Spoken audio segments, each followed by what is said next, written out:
Live from New York.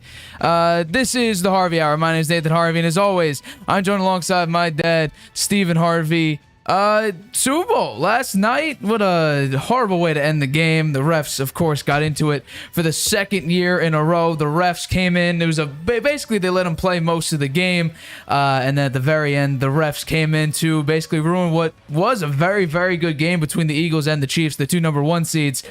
But we'll get into that right away. Just want to ask, how are you doing on this Monday night? Good. Happy to be here. Great Super Bowl. 38-35. Quite exciting. I agree with you. The play on the Bradbury there was a poor call. It's unfortunate, but we'll talk about that as a separate item. Yeah, we'll get into that. But let's start with the first topic. We're talking about the Chiefs. They've won their second Super Bowl in 5 years. Mahomes has got his second ring. Mahomes also got his second Super Bowl MVP in his third Super Bowl appearance. But I want to ask, what do you think of the game? What was your reaction to the game overall from first quarter? To my mind, it was two different games. Okay. The first half, the Eagles were world beaters. The second half, the Chiefs were world beaters. It was two totally different games. I think that in the Super Bowl, I mentioned this last show, there are lots of delays during the game, lots of commercials. The halftime show is 45 minutes, almost an hour. And I think that the Eagles lost focus when they went in for halftime, and they came out a little flat, and the Chiefs were much better. But just to recap the game, on the first drive, the Eagles looked like world beaters on the first drive, right? They were running the ball, passing the ball. Hurts scored on a 1-yard run, 7-0. But the Chiefs came right back with the Pacheco running the ball. He had a nice game. And Kelsey catching it, then with the 7-7. And then the Chiefs held them, but they couldn't convert. They missed the field goal. And then Hurts had that beautiful bomb to A.J. Brown, right? Made it 14-7.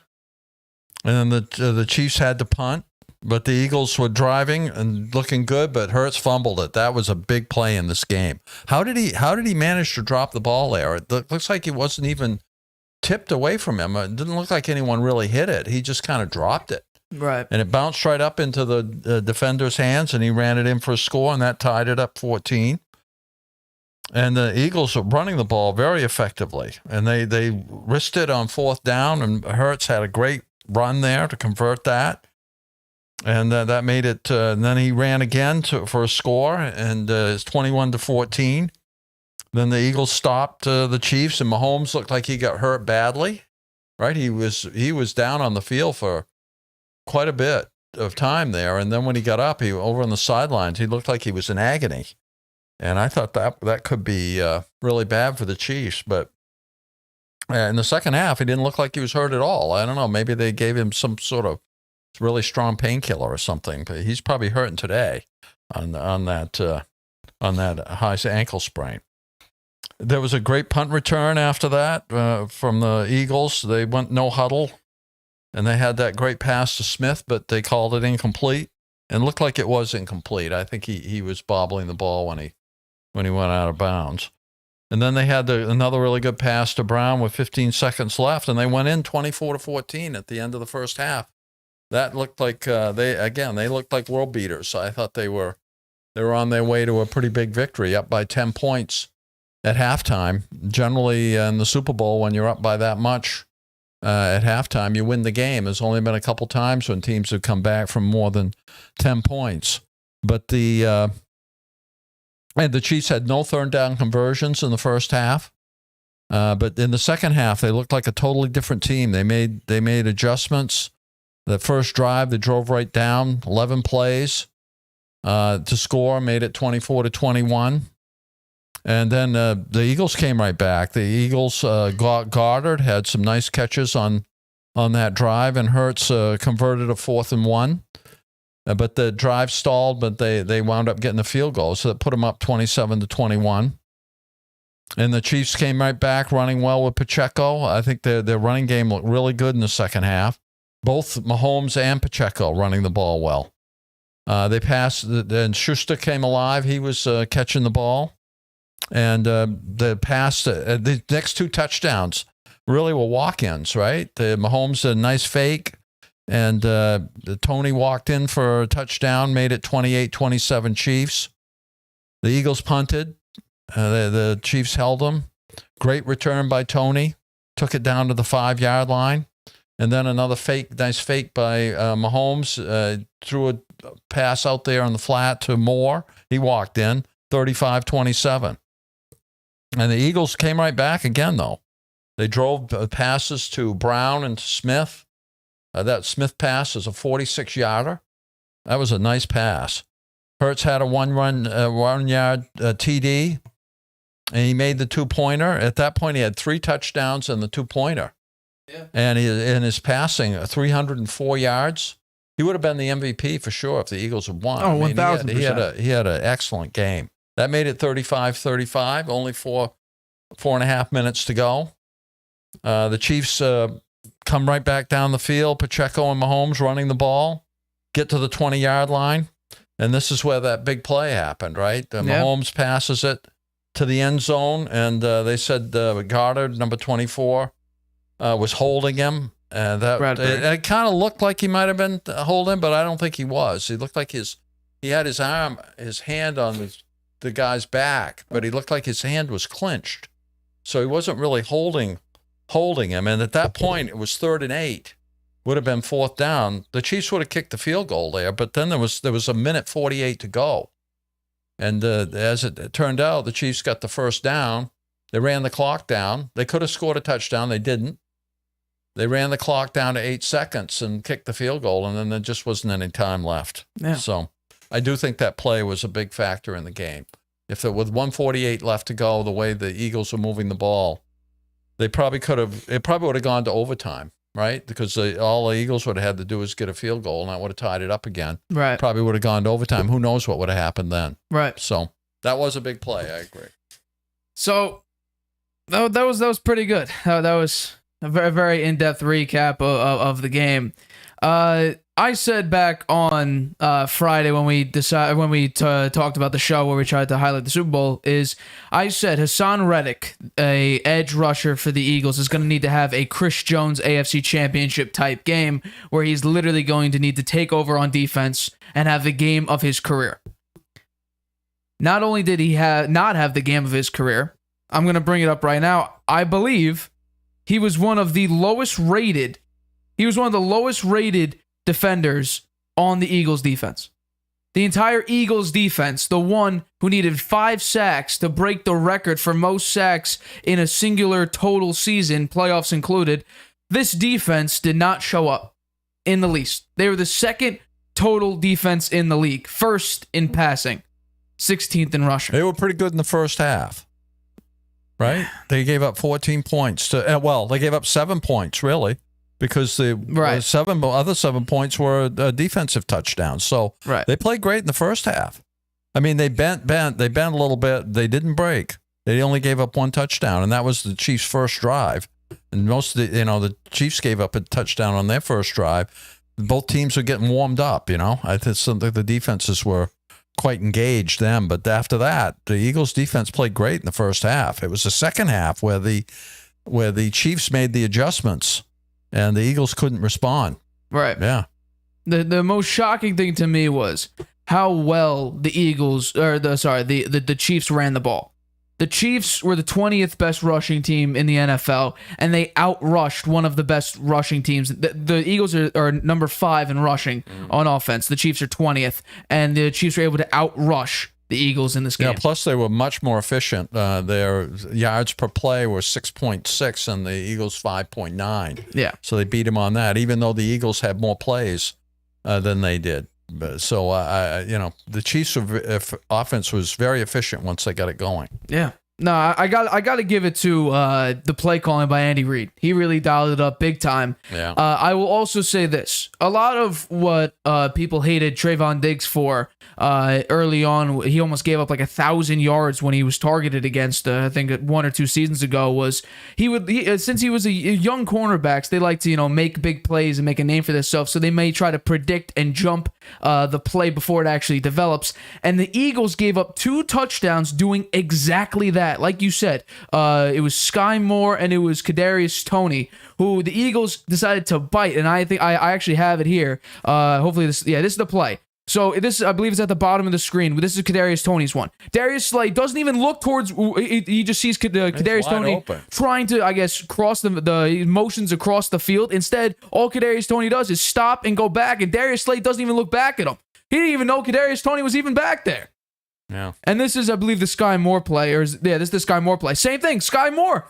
Except this time, wide open. This time it was number 29. Nobody within 15 yards of him. Number 29 for the Eagles is, I'm trying to find it here. It was Maddox. Maddox gets sent out by the other corner, and then apparently that becomes Maddox's guy. And all of a sudden, Maddox is running to who? He was running to Kingdom Come. No one was waiting for him. And then Sky Moore does the exact same move, and that puts them up 35 to, was it 35-24 at that time? So the Eagles tried to do something weird on defense where they just said, as soon as they saw a guy motion, they say, okay, let me expect him to go all the way down there. All the Chiefs need to do. I don't think it was ever 35-24. Right. Was it, let's see, what was that? What was the last play I had? It was 27-21 Eagles. Right, and that's what we have here. They scored 7. And then the Eagles, then the Chiefs scored to make it 35-27. No, 28-27. They made it 28-27. Right, and the Chiefs. that's this play. Then it was 35-27. That's right. Isn't that what I just? No, you said 35-24. Okay, so 35-27. Yes. So, and this look, Sky Moore.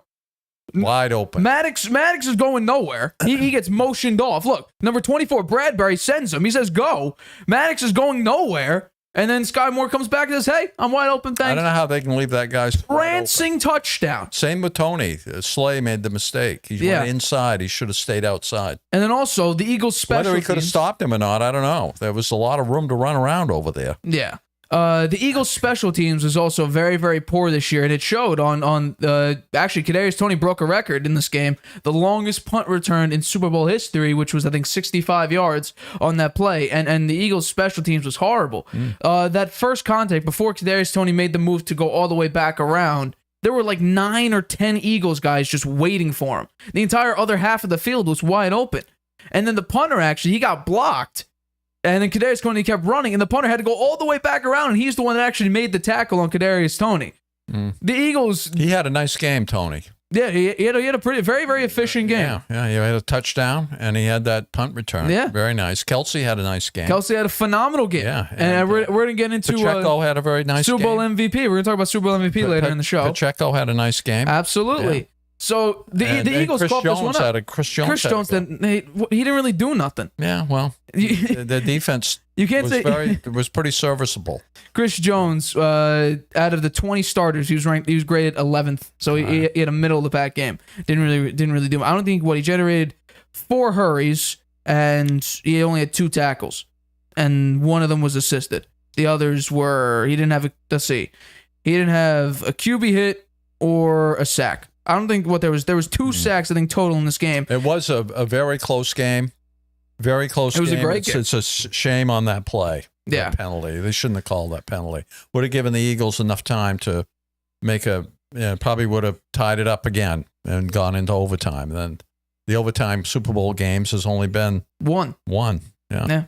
Which was, ironically, was the Patriots-Falcons, which is the only other team at this point now to win a game when down 10 or more in the second half. The Chiefs and now those Patriots are both in the record books for that. Yeah. Teams are now 26-2 when it comes to being down 10 points or more in one half. Those 2 wins being obviously the Patriots in Super Bowl 51 and this past game last night, Chiefs-Eagles. I'm putting this a lot on the Chiefs, the Eagles defense, because Patrick Mahomes did not have a great game.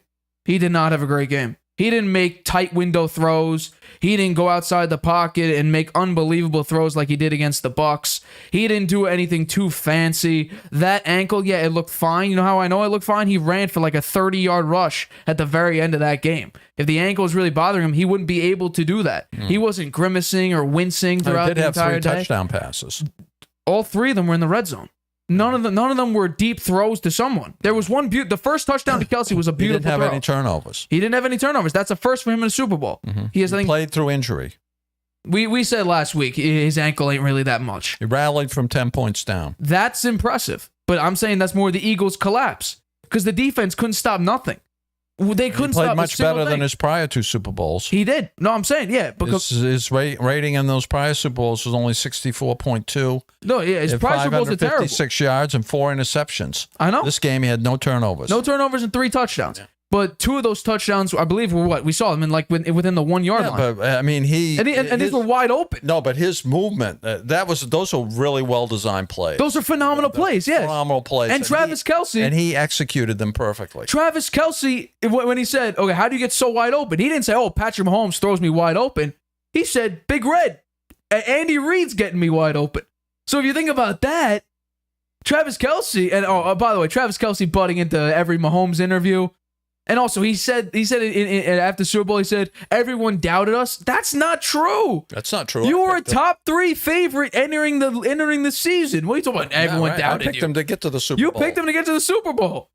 So I don't think no one doubted you. That's who he is. He's like that. He likes to run his mouth. Yeah. So I mean, I'm putting this more on the Eagles defense because they absolutely collapsed. They were not the same defense they were the entire year. I agree. Like I said, 70 sacks in the season. They didn't come close to it this game. You know how I know that? They had 0. They needed 5 sacks to break all-time NFL history. They had 0 in this game because the Chiefs are number 1 in pass block win rate.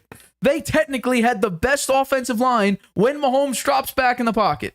And I'll say this about Pacheco. I believe he was a 7th rounder in this past draft. They stole Pacheco. Pacheco has been a phenomenal running back for them. In the past couple seasons, the Chiefs did not have a great running game.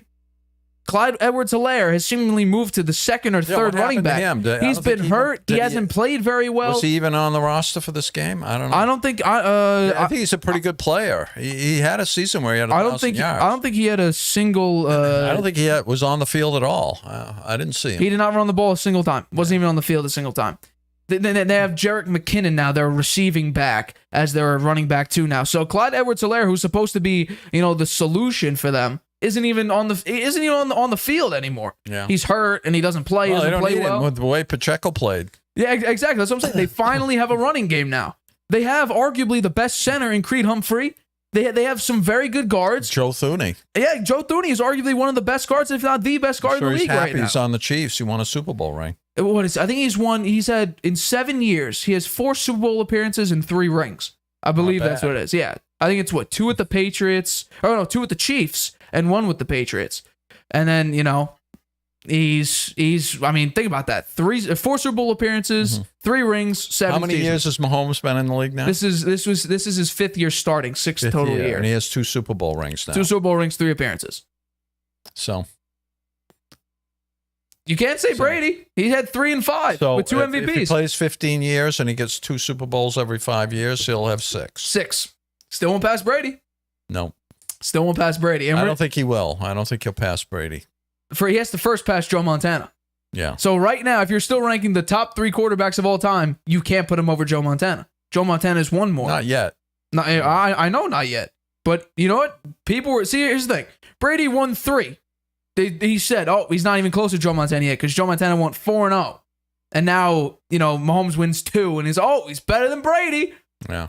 How many more years do you think Andy Reid will coach? He's getting what? Up there in age. 65, I think, now? I think he's the oldest coach to win a Super Bowl last night. I think they said that. No, I still think that's Belichick. Because I think Andy Reid is not even 70 years old, which then that would make him... Andy Reid's 64. Yeah, Belichick hasn't beat by, I think, 3 or 4 years. Okay, I thought I heard that last night. And even how old is Bruce Arians? Because Bruce Arians, he has to be older. Yeah, Bruce Arians is the oldest. How old is he? He would be 68. because he's 70 years old right now. Yeah. So Bruce Arians technically is the oldest head coach to win, but Patrick Mahomes did not have a great game. 180 yards, almost 50% of his yards were yards after the catch. And I'm going to talk about this later. He had some nice runs. He had one nice run. He had the 14-yard scramble. That was a key play in the first touchdown after the half. It really got him going. And then he had that big run right before the field goal. That was the biggest run of but probably that 14-yard scramble, I think, was the more important play because that kept that drive going and kept their momentum going. Got their momentum really going. But this run was it was the last drive of the game, essentially. True.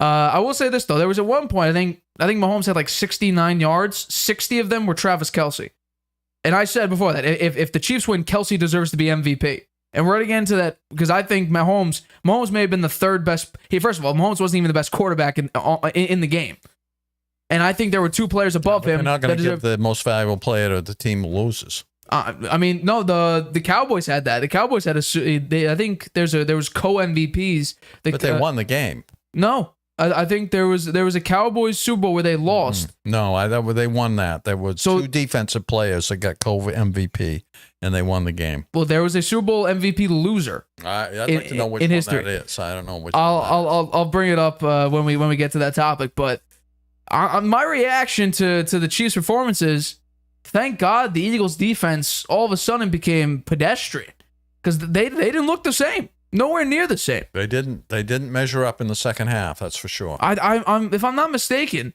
you got to say they played well in the first half. They only gave up 7 points to one of the most prolific offenses in the NFL. Right? They only gave up 7 points in the first half. Right? Yeah, but still, they fell apart in the second half. Mahomes was still dealing though. I think they lost their focus at halftime. I think Mahomes was like 8 of 13 for 93 yards and I believe a touchdown. So Mahomes, in that case, you may argue that he was still, 8 of 13, a touchdown, 93 yards. Some key plays. Yeah, they made some key plays, and they scored almost every drive in the second half, right? Yeah. I don't think they lost out on any drive. I think they scored at least a field goal on every drive. Yeah. So. By the way, that doesn't speak very highly of the Eagles' defense, that's for sure. They fell apart in the second half. They lost their focus. Yeah. They were great for one half. You got to be great for two halves if you want to win the Super Bowl. Football's 60 minutes. That's right. To answer the question, the only Super Bowl MVP from the losing team was Chuck Howley of the Cowboys when they lost to Baltimore 16-13 on a field goal, 5 seconds left. Stat. It's the only Super Bowl MVP. And Chuck Howley was just elected to the Hall of Fame. So that is the only Super Bowl MVP on a losing team.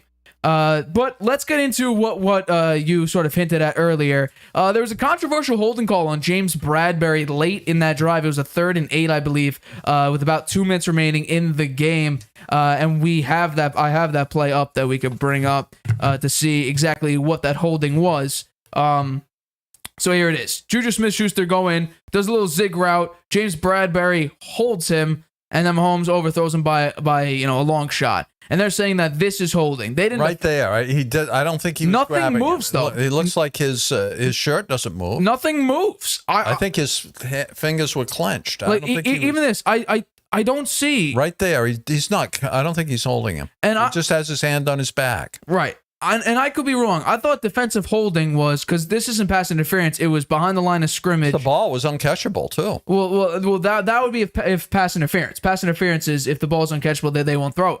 But and that's the whole thing. You're allowed illegal contact is you can't like block a receiver or like touch a receiver within 5 yards.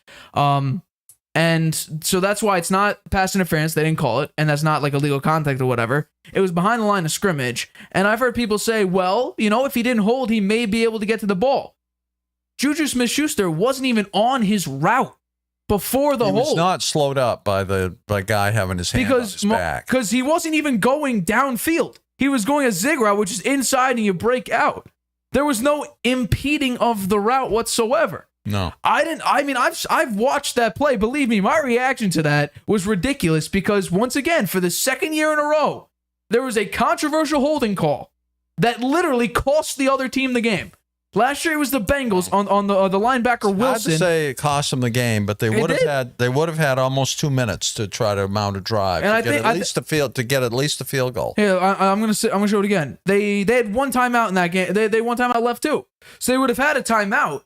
But who would know? Who knows? Because it would have been 4th and 8. They would have kicked the field goal. There'll be about 2 minutes left. Jalen Hurts, at that point, I mean, he's had deep throws to A.J. Brown in that early in the game. Then had that beautiful throw to Devontae Smith wide open. He's running the ball very well. Jalen Hurts had 374 total yards. No, they were moving the ball. 4 total touchdowns. They moved the ball. The offense was okay in the second half. The offense was great. The offense was okay. It was good. This was one of the best Super Bowls. I think they probably would have gotten down there into field goal range with that much time left.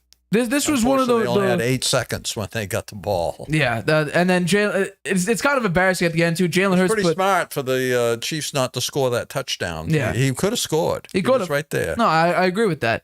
But it was kind of embarrassing at the very end of that game. Jalen Hurts, I think he was at like the 30-yard line. He steps up, put all he has into it, and it goes like 50 yards. I know. So he didn't get close to the end. Doesn't have a great arm, it seems, because he puts everything into it. It goes 50 yards. Maybe he was tired. But the main problem, okay, let's just say, because James Bradbury came at the end of the game saying, oh yeah, I grabbed his jersey. I think that could be he doesn't want to complain because then he'll get fined. Because the NFL, apparently you can't criticize referees even if they get plays wrong. But the main problem I have with the call is for the most part, they let the guys play. There weren't many penalties in the game. If you let them play, you can't let something as minuscule as that, because it didn't even impede the route. Because the route was he goes up, he does a zig route, comes back up for a touchdown. Mahomes overthrew him, and people say, oh, well, he impeded the route. Juju Smith-Schuster didn't even break. He was going inside, and that's where the hold happened, and he broke outside. And then the flag was thrown by the time, I believe, the ball was thrown. So who knows which hand they were calling. So I have more problem about, when you go into a game like that and you're letting them play. And by the way, it seems like only Chiefs fans are the ones that are saying that it was holding. When this broke, the internet went crazy. You had LeBron James and Kevin Durant and James Harden. You had a bunch of players from even different sports coming and saying that wasn't a hold. I don't like that call in that moment. And that's the problem I have with it. You called it in that moment. You made it about you, not about the fact that, yes, and there could have been a hold, probably a hold on James Bradbury, on Juju Smith-Schuster early in that game. It might have been on a 3rd down where he actually did tug him, and that should have been a hold. So it could have been Juju said, hey, James Bradbury, he's grabbing, he's tugging, look out for that. And then all eyes are on him. So they're a little bit more, see some contact, you throw it. So I don't love the placement of that call whatsoever. No. And that's the biggest problem I have with it. You let them play most of the game, and then you come in here and throw a flag on something that most refs, most spectators and commentators and refs would say, that's too, it's a ticky-tack play. You don't really know. And so you threw the flag. Could it be right? Maybe. Is it the right thing to do at that time? A lot of people will say no. Chiefs fans will obviously say yes because it benefited them. But most spectators would be like, it's the wrong time to throw that flag then. So I don't love the call. I mean, did they get it right? I don't know, because I've seen that play 4 or 5 times. I have not seen a play where I see someone grab the jersey and tug it, like severely impeding their route. Juju Smith-Schuster didn't even break for the actual play yet. He was just doing the fake, where it looks like you're going inside, and then, you cut back. I didn't see much in there, but, I've yet to see an angle where it shows James Bradbury is holding him, not putting his hands on him. It was the same thing last year. Wilson, I guess, hooked his arm around the back of Cooper Kupp. That one looked more like holding than this one. That was probably closer to holding than this one. Yeah, it looked like it. It looked more like it. I don't think it was, but it looked like it. This one didn't even look like it to me. The one last year... the guy had his hand on the guy's back. His jersey didn't move. But I think it could also be that right hand. I'll play it again. It could be the right hand of Bradbury, not the left hand where it shows the back of it. It could be right there, not when he turns around. And we're going to see a closer angle here. It could have been that right hand, maybe. But back it up again. I think we have another angle that we've coming up in a few seconds here. But James Bradbury, you can see this on YouTube if you're watching this on Anchor. That right hand. Right there. But here's the thing, though. I think that's the one that they think he called. That's what I'm thinking too, because guess what? You see the flag come in. The flag comes in there. The flag comes in extremely late. Yeah. So I don't know which hand they're focusing on here. It's a shame. But I could have made it an even more exciting game. That's Probably what I'm would have saying. gone to overtime. And what's crazy about that is last year in the Bengals-Rams Super Bowl, it looks like Wilson could have hooked him and then moved Kupp around to impede him from making that catch. This one had no signs of any impediment because the whole point of that is you fake inside, you break around, and hopefully you're open. So the route wasn't even going to the inside. Yeah. So I don't understand that whatsoever. And the ball was thrown 15 yards ahead of him. Another reason, the flag came in late, the ball was overthrown, right? Yes. So the fact that it was overthrown, maybe the ref thought, well, he was held, so he didn't get to where the ball was going. Could be. But the ball was overthrown. But here's the thing, though. If they called pass interference, that's when I guarantee you, everyone would say, oh, that's not pass interference. Because pass interference would be if it's a catchable ball and you stop him from being able to catch it. No, but they'll say he was slowed down. The holding slowed him down, so right. it was a timing play. Yeah. The ball would have been right there if he wasn't slowed down by the hold. And that's where I think even more people will be mad about this. This is a ticky-tack play. Did he hold him? It's a close to call. By the way, Greg Olsen, he's going to drop down because Brady's going to come in next year. He's done a phenomenal job with Fox. I mean, I don't have the call he had, but I don't know who the head ref was that they talked to. I'm forgetting his name. But him and Greg Olsen, they sort of went back and forth on the broadcast. Greg Olsen's like, it could be a hold, but I mean, you don't call that in that situation. Yeah, I heard him say that. Greg Olsen, I mean, throughout the year, I've listened to a number of Fox games. He's good. Because I would watch the Bucs games mainly for the show. He did a great job. And it sucks that he's going to have to drop down to the second team when Brady comes in next 2024. But I still don't understand why Brady is not going to be there this coming fall. Who knows? That's kind of strange. There's something he's got up his sleeve that he's thinking about. Maybe. Yeah. Maybe. Who knows? But still to come. Did Patrick Mahomes deserve to win Super Bowl MVP? And what team is the best fit for the new free agent, Derek Carr? All that right after this. Introducing video podcasts on Spotify. Transform your storytelling into a show everyone can watch or listen to. Easily upload your video through Anchor, Spotify's free podcast creation tool. So whether you're showing off a new recipe, interviewing an exclusive guest, or uncovering the next mystery, you can now reach a whole new audience with Spotify. Podcasting just became more than audio. Create with Anchor, watch on Spotify.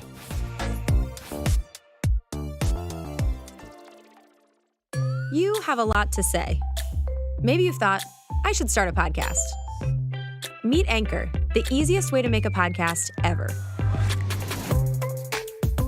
It's a powerful mobile app and web tool that lets you record a podcast anywhere and distribute it everywhere. It's great whether you're a seasoned pro or just starting out. And it's 100% free. You can record your show straight into Anchor on your phone, iPad, or the web, using any mic you want. Record alone or with friends or co-hosts anywhere in the world. You can add background music and transitions, and your listeners can send you voice messages that you can incorporate right into your next episode. If you want to produce your show using another app, you can upload your own audio directly from web or mobile and still take advantage of Anchor's totally free podcast hosting. Once your podcast is ready to publish, Anchor can automatically distribute it to every major podcast platform. That includes Apple Podcasts, Google Podcasts, and Spotify, so your listeners can hear your show wherever they want. And on the web, you can see detailed analytics about how people are listening. Plus, you'll get a great-looking profile page where anyone can listen to your podcast or subscribe to it. And if you want to ask your audience to support your work, Anchor makes it easy to collect monthly payments from the people who love your podcast and want to see it grow. You really don't need a recording studio, expensive equipment, or a bunch of technical knowledge to deal with a podcast feed. Just get started and join the diverse community of podcasters already on Anchor. We can't wait to hear your podcast.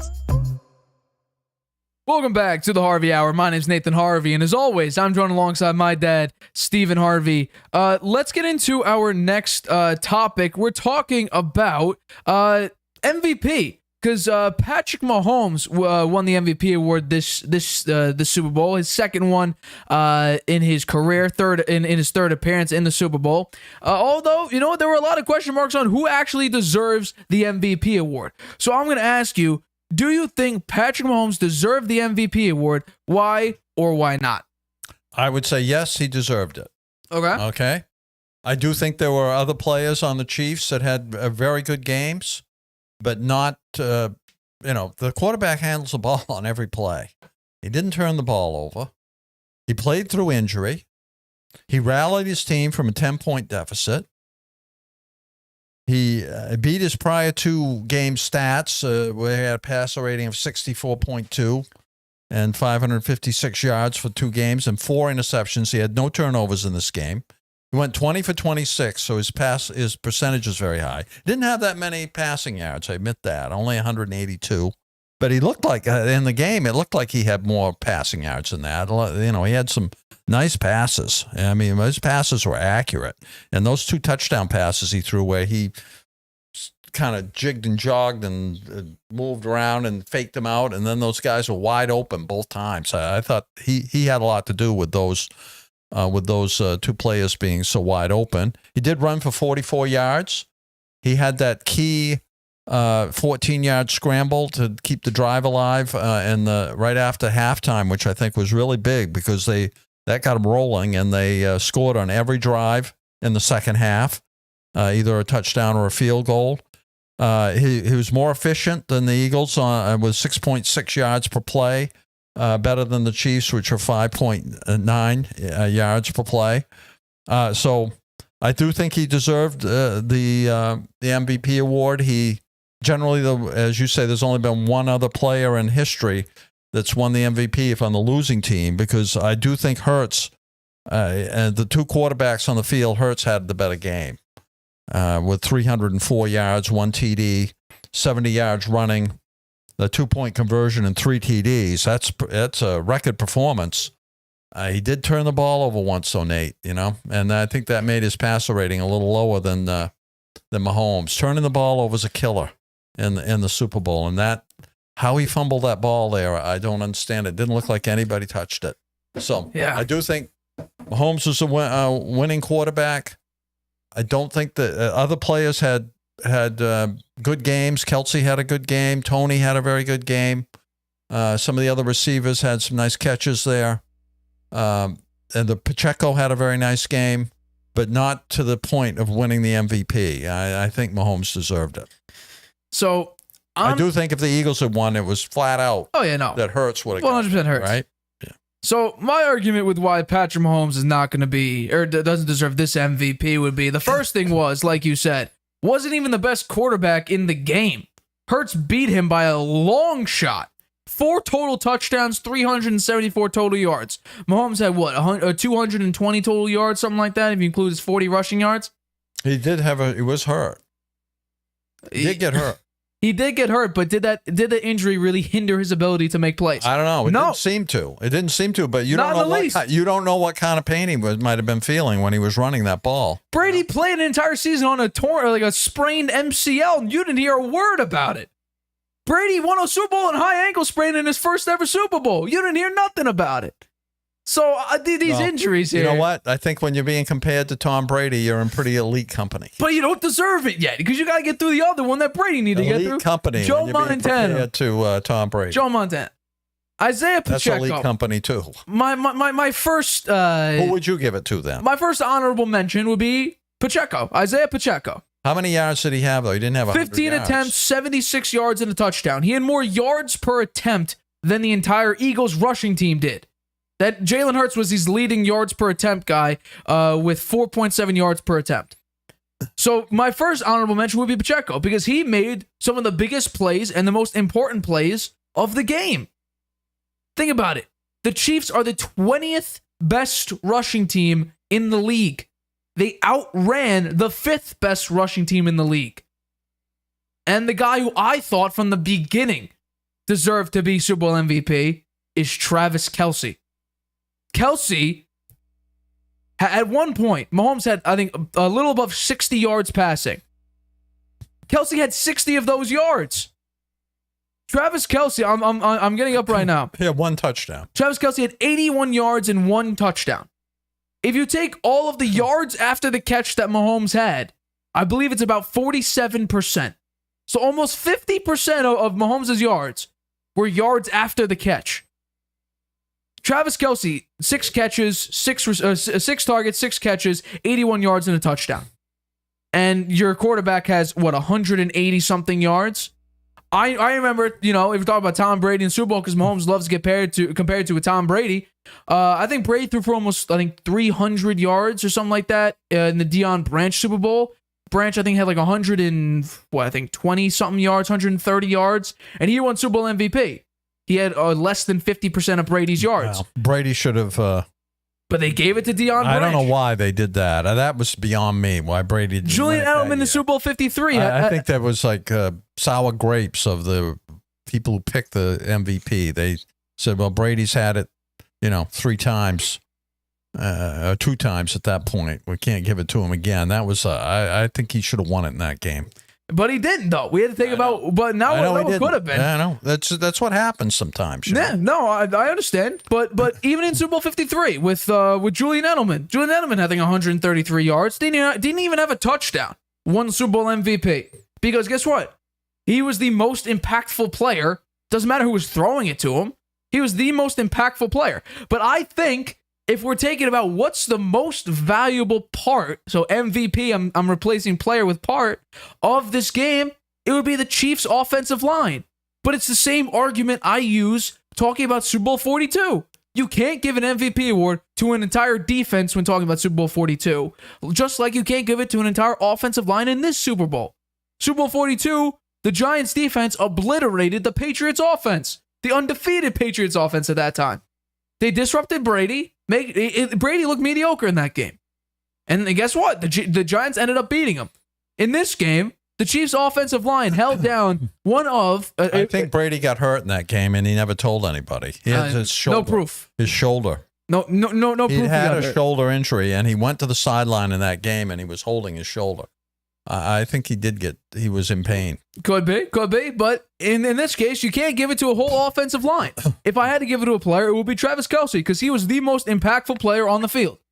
And you can't say, Mahomes is throwing in the football. Okay, well then every other non-quarterback who on the offensive side who won, besides running backs because they run the ball, but every receiver who's ever won it, I don't think a tight end's ever won it, but every receiver that's ever won Super Bowl MVP, it doesn't matter who's throwing the football. They were the most impactful player on the field. Travis Kelce was the most impactful player on the field by a long shot. On the offense, right? He was graded second to Mahomes because Mahomes threw it, I think he had 21 to 27. So he had 6 incompletions. He threw 27 times, 180-something yards. With the Chiefs winning the game and Mahomes not turning the ball over, playing through injury, coming back from 10 points down, having a high passer rating and completing most of his passes, even though the number of yards was not that high. He did win the MVP in the regular season. He's a big name, superstar name. You're not gonna unseat him. You're not gonna unseat him, even though those other guys had good games. Maybe being considered if somebody of lesser stature than Mahomes was the quarterback on the team, but it just wasn't going to happen, Nate. Mahomes had 8 attempts beyond 10 yards. 8. He was mostly throwing it short. Yeah, but that's what Andy Reid was calling the plays, and he was executing them. I mean, it wasn't his choice to say, well, you know what? I don't like this 8-yard call. I'm going to drop back and throw it way down the field. Nobody's going to be down there to catch it because they all ran short routes, right? I mean, the one deep ball Mahomes had was to deep left, and that was an incompletion. So, what's it called? I think Brandon Ayuk said this defense is going to get exposed. Well, he was damn right. It is going to get exposed. I think Robbie Gould from the kicker from... You don't think that the Chiefs' offense had something to do with the Eagles' defense playing poorly? Are you talking about Patrick Mahomes? Because the offensive line is the reason why. The offensive line is the reason why the Eagles couldn't do squat. Well, it wasn't Mahomes reeling and dealing here. They stepped up. Mahomes did not have a Mahomes. I mean, they knew they had to protect Mahomes. They didn't want his ankle to get hurt. So I agree that the offensive line played great for the Chiefs. It was phenomenal to watch. But I guarantee you, this game was not one of Mahomes reeling and dealing.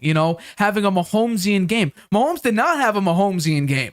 Here's the thing, right? God forbid, right? Another mediocre quarterback had 3 touchdowns and 180 yards. Would you say this quarterback had a phenomenal game, a great game, the most impactful player in this game? No, you wouldn't, because Mahomes didn't make these great throws. They're all wide open throws. I know, they were very open. And here's the thing I don't understand, right?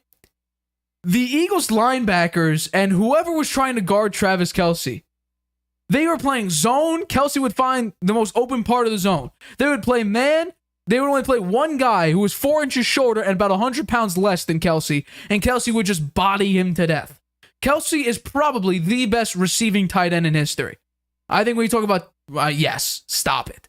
I'm talking about overall tight end, I'm still giving it to Gronk because Travis Kelce can't block nothing.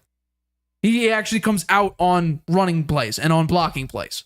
So because a job of the tight end is to block and as well as catch the ball. So I still give it to Gronk when it comes to that. But the best receiving tight end is Travis Kelce because he's basically a receiver. Yeah, I never realized how big Gronk is. They show him. He was an announcer in the game yesterday. Yeah. He's standing beside some of the even Olsen, who's a big guy, right? He's bigger than Olsen. He's 6'6", 260. Wow.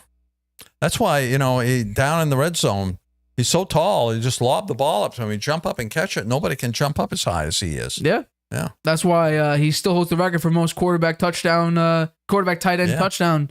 The best tight end quarterback duo in NFL history. He sure looks like he could still play, too. He looks like he's in fantastic shape. He's not coming back. He looks like he's in fantastic shape. He's not coming back. It would be great to see Gronk back, but he ain't going to come back.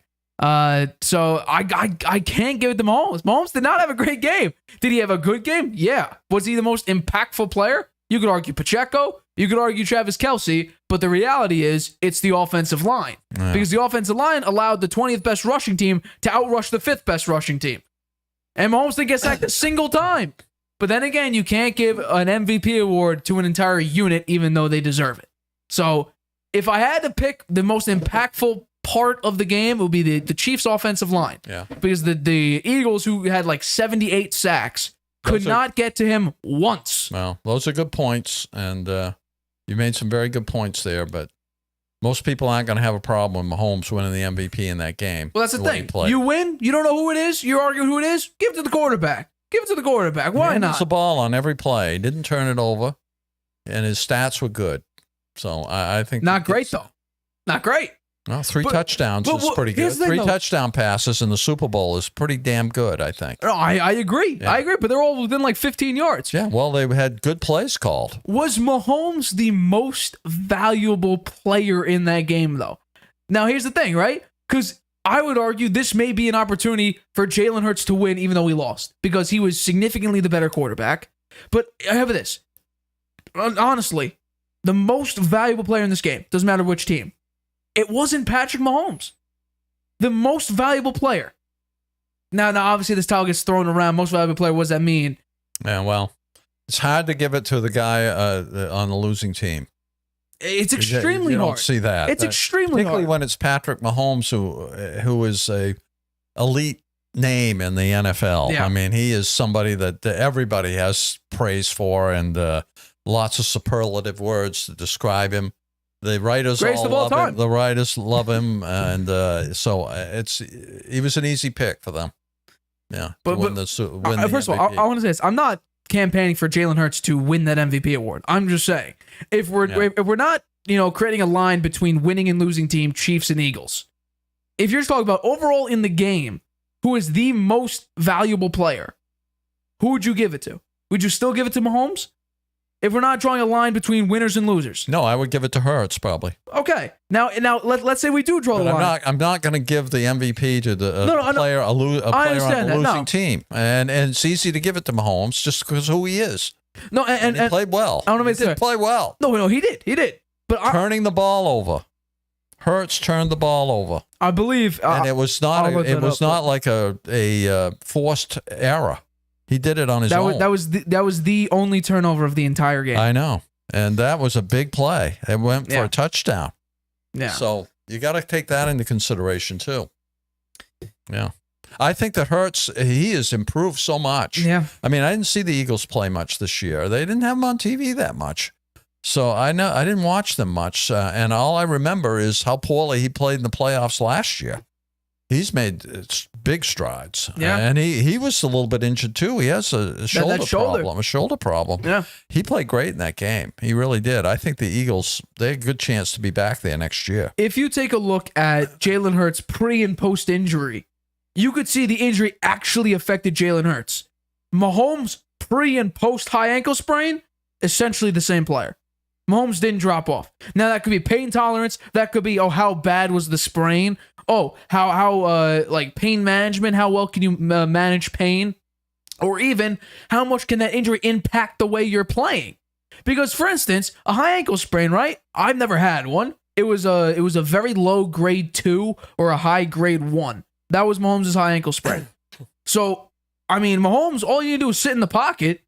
And then, we saw him break out for very important runs. He didn't come up limping or wincing or anything. He just went back, did his Mahomes little waddle run back to the huddle. So it didn't look like this injury affected him whatsoever. And I said, let's stop with this narrative. He just won on one leg. That isn't true. That just flat out isn't true. He had one moment where he may have aggravated it, but then I don't know what happened at halftime. Did he get it shot up? Did he get it wrapped heavier? Did he ice it down? Did he heat it up? I don't know what happened. But he came out and he looked completely fine. Then he had the 14-yard run, and they had the 30-yard run at the very end of the game to set up that field goal. So I don't think Mahomes on one leg. I'm to stop with an injury thing. I don't think it's fair to say Mahomes won on one leg. If he really won on one leg, he wouldn't run. He wouldn't be able to run. You would see him limping. You would basically, okay, for him to win on one leg, it would have to be the equivalent of the way Brock Purdy played in the NFC Championship game, where he physically could not throw the football with a torn UCL. That would mean you played on one leg. If you couldn't run, if you were backing up and limping every time you moved. Well, we don't know how much pain he was feeling. It looked like he wasn't in any pain, though. That's the thing. Well, you don't know for sure. He's So, the only one that knows that. I understand. I get that. Just, from the visual standpoint, it looked like he handled it pretty well because... Yeah. Well, maybe they had some kind of painkiller that really was very effective. I don't know. Maybe. Or a tape job that really immobilized that part of his ankle, so it didn't hurt that much. I don't know. Whatever it was, he played very well in the second half, that's for sure. He played great in the second half. Yeah. All right, let's get into our final topic of the show here. We're talking about Derek Carr because... So let me ask you one thing before Yeah. we leave this. What's Do you up? think the Eagles will be back in the Super Bowl next year? I think they'll be a top 3 team to make it because I don't think they're losing really And how about anybody. the Chiefs? The Chiefs, they're number 1 right now. Yeah. They're number 1 to make it back. All right, let's move on to Derek Carr now. So Derek Carr will not waive his no-trade clause that he had for the Saints after a very long visit with them, and he announced that he's not waiving it for no team. So he's not going to get traded, and now the Raiders have until February 15th to release him. Otherwise, they're going to get hit with some pretty big guaranteed money. What's the date? February 15th. Really? So it's coming right up. 2 days. They have well, I guess it's today, tomorrow, and then the next day is February 15th. And also, another thing, congratulations to Aaron Rodgers. It's day 1 of his darkness retreat. It starts today. All right. And on Friday, we get to hear the news. If he announced it on Friday, the day after. He survives it. He's going to be in the bathroom with the lights out for 3 days. Yeah, right? he's going to find himself. But to Derek Carr, he is going to get released. He's expected to get released because he will not waive his no-trade clause for any team, sort of, jabbing back at the Raiders, say, hey, you benched me, and then you don't want me? Well, guess what? You ain't going to get any trade compensation for me or player compensation. So he's going to hit the open market with some teams seemingly ready to bite the bullet for Derek Carr. Yeah. So do you think, is there a big market for Derek Carr? And what team do you think is the best fit for number 4, Derek Carr? Okay, well, first I would say shame on the Raiders for alienating him so bad that he won't he's invoking the no-trade clause for every team. He could demand some pretty good compensation, I think. I'm sure the Saints are willing to give up some decent players to get him, right? But the Raiders lose out in that regard. But in their defense, apparently if he'd gotten hurt in the last couple of games, they would have owed him that money. $40 too. million. Yeah, $40 million. So that's a lot of money, right? So they took the risk. They alienated him, and now he won't let them trade him to any team. So now they're going to get nothing for him, but they're going to be without him. And I'm not sure who they think they're going to have now, because they were going to go after Tom Brady, and Tom retired. So I'm not sure what they're thinking about there. I guess they know they don't want to have Derek Carr anymore. I do think Derek Carr is a quality player. I think he's a good quarterback. I think he could be good for a number of teams. I do think there are 3 teams that are in the top 3 for him. In reverse order here, I would say the Jets. They're focusing on Rodgers right now, I think. But if Rodgers goes back to the Packers or they trade it to somebody else, then I think the Jets will be hunting for Derek Carr. And I do think he's good enough to make the Jets a pretty strong contender for the playoffs, because aside from quarterback, the Jets seem to be a reasonably complete team. Their coach does make some boneheaded moves every once in a while, and whether he can fix those, I don't know. But the team itself is pretty well constructed. A lot of good young players on it. With Derek Carr in there, I think they'd be quite competitive for a playoff spot. The second team, I think, is the Bucs. And they're maybe in a rebuilding mode now, but they still have decent wide receivers, right? They still have Evans. They have Godwin. Right, those guys are both very good. They only have Kyle Trask under contract, so they're definitely looking for a quarterback. I think that they would probably, even though they're probably in a rebuilding mode and they've changed all the coaches except for Todd Bowles, I think that they could go after Derek Carr. I'm not so sure he'd want to go there though, because I don't think the Bucs are going to be very good next year. Really, their offense was very sputtery, and their defense was not good at all this past year. And now, they don't have a quarterback, and I don't know what their running game was terrible. So they had no running. He was dead last. No running game, dead last. And Fournette he's probably a free agent too. I think he signed what, a 2-year, 3-year contract. So maybe still be with them. He's a decent back, but he can't run if there's no hole to run through. Right. So I don't think Derek Carr will want to go there, but I think that the Bucs would probably be trying to get him. The number 1, I think, is the Colts. Ooh. Yeah. Why do you think the Colts? Because I think Derek Carr would want to go there. The Colts have a very good defense. They have a superstar running back. They have some decent receivers. They have that, what's his name? Michael Pittman. Pittman, you're the guy. You love him. Yeah. Right? So talked to him about him before the draft. I think Carr could get them to the playoffs. So, yeah. Ooh, so I think AFC. Oh. Yeah, I think I think that's the number 1. That's number 1, the Colts.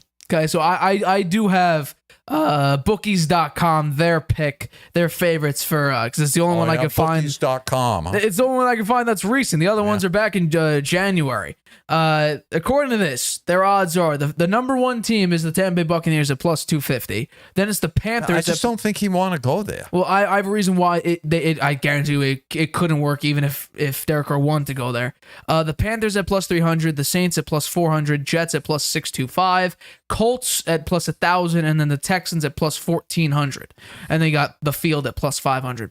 The reason why, first of all, the Bucs are a great choice. A lot of talent. A relatively young team. Derek Carr is a great quarterback. Sorry, good quarterback. Not putting him into that category yet. Yeah.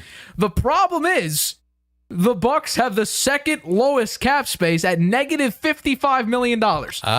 So they cannot even carry on Derek Carr's contract even if they wanted to. Because he's owed, I think, I have it right here. Derek Carr is owed $32.9 million next year and over $41 million the following 2 seasons. Does that contract hold now, even if he gets released? That's his current contract right now. So I guess someone would need to pick that up because technically. No, but what if he's released by the Raiders? That means they don't still owe him that money. They don't owe him that money if they release him, right? If they release him, so why would any team give him that contract if the Raiders weren't obligated to it? I think the only way that could happen is if he was traded. Right, I don't think he's going to be. If he's a free agent, He's not under any contract with anybody. I guess it's true. If the Raiders cut him by February 15th, so before that day, Which they're going to. the dead cap hit is only $6 million.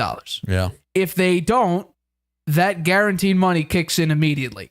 After February 15th, He's if they going to don't be release him, released. They got to release him soon. And because he's not traded, then this contract is gone, and he's going to have to negotiate a new contract. But I think he'll get a good contract. I think he will as well. Right? Because there's going to be quite a bit of demand for him.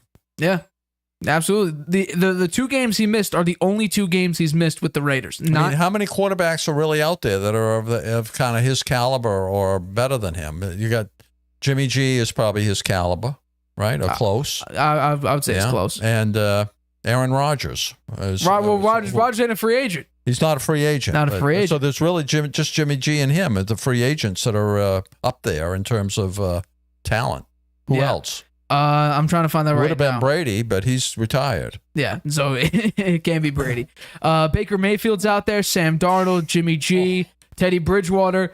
Daniel Jones is still not under contract. Yeah, well, he's going to stay with He's going to make about, the report is $32 to $37 million Not a bad. year. That's the report. Case Keenum, Mason Rudolph, Brissett, Geno Smith, but he's probably going to get a contract with the Seahawks. Flacco, Andy Dalton, Mike White, who the Jets might bring back for a backup. Then Lamar Jackson still isn't under contract. That's true. Lamar Jackson, I forgot about him. He's up there with those guys. He's probably ahead of them. He's well above them. Yeah. Taylor Heineke is not under contract, and there's just some other random quarterbacks. Hey, Gardner Minshew is not that bad of a quarterback they might try to get, but I'd say the best place for Derek Carr. I think it's Carr. It's Lamar, Carr, and Jimmy G. I would Those are agree the top 3. I'd agree with you. So if we're talking about, because if the Bucs are the favorite, I think the Bucs got to go low, and my guess is I think it'll be pretty fun to see Baker Mayfield on the Bucs. So I guess that'll be my prediction. We'll do another QB or not to be in the offseason. Well, what about Jimmy G? Why didn't he go there? Because Tampa Bay. I think Jimmy G, because Jimmy G is going to make more than he's going to want more than Baker Mayfield will. But why wouldn't the Bucs be willing to pay? Well, because of their cap. They got no money. Well, maybe they're going to fix that. I mean, they might get rid of a bunch of guys. They got a bunch of guys they need to get back, and a bunch of guys they can't afford. So when it comes to Derek Carr here, my best place for him would be the Jets. It would be the Jets. You know what? I think he would want to go there too because the endorsement opportunities are going to be great in New York, right? He's going to do a lot of commercials. I don't see Derek Carr being that big name guy though. That's the thing. He's a South guy, so you have an opportunity to. The Colts actually make some sense there because I think he sort of fits in with that culture there. I have the Jets as one of the top 3. The Jets would be my number 1. I don't think Carolina. Jets, Bucks, Colts. I don't think Carolina has an okay defense, not a great offense. The Saints, I think they're just a complete mess, top to bottom. They have some talent, like Chris Olave. He obviously doesn't want to go there. Hey, the trade. He actually supposedly had a meeting with the Panthers scheduled, but then turned it down on his way back from New Orleans. Because then, hey, you know what? I want to be released. So my guess is the Jets, because the Jets don't need a superstar playmaker to be successful with that Jets system. They need they need somewhat of a playmaker, but mainly a game manager to just distribute it to the playmakers. Garrett Wilson, Elijah Moore, tight ends, Breece Hall, running backs. Derek Carr is definitely the best passer that they would have had from quite a while. Yeah, right. That's true. I can't remember. Mark Sanchez was the last great quarterback that they had. Well, I wouldn't even call him great. He made 2 AFC championships. He could throw the ball a little bit. not much. The Jets have very low standards when it comes to quarterbacks. Yeah. They had a good running game back then. They did. Yeah. They did. They had Sean Green, LaDainian Thompson they brought in at the end of his career. So I think it would be the Jets. It's just a question of, can Derek Carr live up to the high market the Jets have? It's New York football, one of the highest markets in the NFL. Yeah. The team sucks, but still, the New York is a high market. And I think he'd be able to handle that pressure. I also think it's gonna be great. Another reason why I'm picking the Jets is strictly because I have friends who really dislike Derek Carr, and when I put him in my top 10, I got extreme hate for that. Oh yeah, because I put him over an injury-riddled Lamar Jackson, who didn't even finish out the year. Yeah. So it would be great to hear how my friends cheer for Derek Carr after hating on him for the past year and a half. So that's another reason why I want Derek Carr on the Jets. But I do think he'll actually succeed with the Jets. Yeah. Because you know what? They got a lot of playmakers. Well, we'll find out pretty soon. I'm sure they'll start chasing him as soon as he becomes a free agent. I would probably agree. A lot of teams will. I do think there is a pretty big market for him. I think it's bigger than Jimmy G's market. It's much bigger than Baker Mayfield's. Lamar Jackson looks like he's going to get franchise tagged. And by the way, it is the exclusive franchise tag that we talked about. So it's only the Ravens. They can only give him. I think that, and I think that's a mistake. I don't think so. It's only going to alienate Lamar. It's going to piss him off. I agree with you there. But it also saves the Ravens themselves from potentially Lamar saying, they made me an offer, you guys really didn't, match it or I'm gone. So I think it could be that. But then he would be happy. I don't think the Ravens care. The Ravens are just trying to say, hey, you're on our team. You have to live with it. Yeah, right. Well, sometimes that doesn't work out so well. Yeah. You know, oh, and by the way, we don't have this news. I meant to actually have it as one of the Harvey headlines. Zion Williamson's hurt again. Oh, no. I believe he re-aggravated his hamstring injury, and he will be out for, I think, a long time. Very, very long time. So just thought I'd throw it out there. But he got a big contract too, right? Yeah, oh yeah, no, absolutely. He got a max rookie deal, which is ridiculous. How we talked about this. I thought it was a mistake. The guy is hurt all the time, so I think it was a big mistake to do that. So, you know, by the time on Friday, we'll see if Aaron Rodgers is still a Green Bay Packer. Even maybe he won't even make his decision on Friday. After coming out of maybe the he'll darkness. never come out of the dark retreat. He disappeared behind the bathroom door. I still think it's hilarious. He'll be fed food through a slot in the door. That's crazy. That's ridiculous. It's like he's in solitary confinement. But hey, he's got to find himself. You know, become a. He's going to find himself and say, you know what? I'd like to have that $50 million to play football next year. I've been saying That's my prediction. I've been saying the Packers from the beginning. I don't think he'll move on from the Packers. Although the Jets are still making that Nathaniel Hackett little bribe there. Nathaniel Hackett fooled another team. Watch, he's not gonna go to the Jets. I'm surprised they picked him to be the OC. As am I. They got rid of, what was it? Mike LaFleur? Is that? It's Mike or Matt? I get them mixed up. One of the LaFleurs was their OC. Mike. I believe it is Mike. Yeah, they just let him go. Matt is the is coach the of Green Bay. Packers, Yeah. So I don't know. I think Nathaniel Hackett did it again. He did it to the Broncos. Basically promised the Broncos organization, hey, I can get Aaron Rodgers over here. Turns out he couldn't. And now I think he fooled the Jets, saying, hey, wouldn't it be great if, as an OC, I bring over Aaron Rodgers to replace Zach Wilson and Mike White? I think he may have fooled another organization, but we will see exactly what Aaron Rodgers comes to out of his cave, out of the darkness. But I believe this is the end of this episode of the Harvey Hour. Make sure you join us on Friday, 6:30 p.m. Eastern, right here on YouTube. My name is Nathan Harvey. That's my dad, Stephen Harvey. We are the Harvey Hour. Well, we will see you guys Friday, 6:30 p.m. Eastern, right here on YouTube. Happy Valentine's Day. Introducing video podcasts on Spotify Transform your storytelling into a show everyone can watch or listen to. Easily upload your video through Anchor, Spotify's free podcast creation tool. So whether you're showing off a new recipe, Interviewing an exclusive guest, or uncovering the next mystery, you can now reach a whole new audience with Spotify. podcasting just became more than audio. Create with Anchor, watch on Spotify.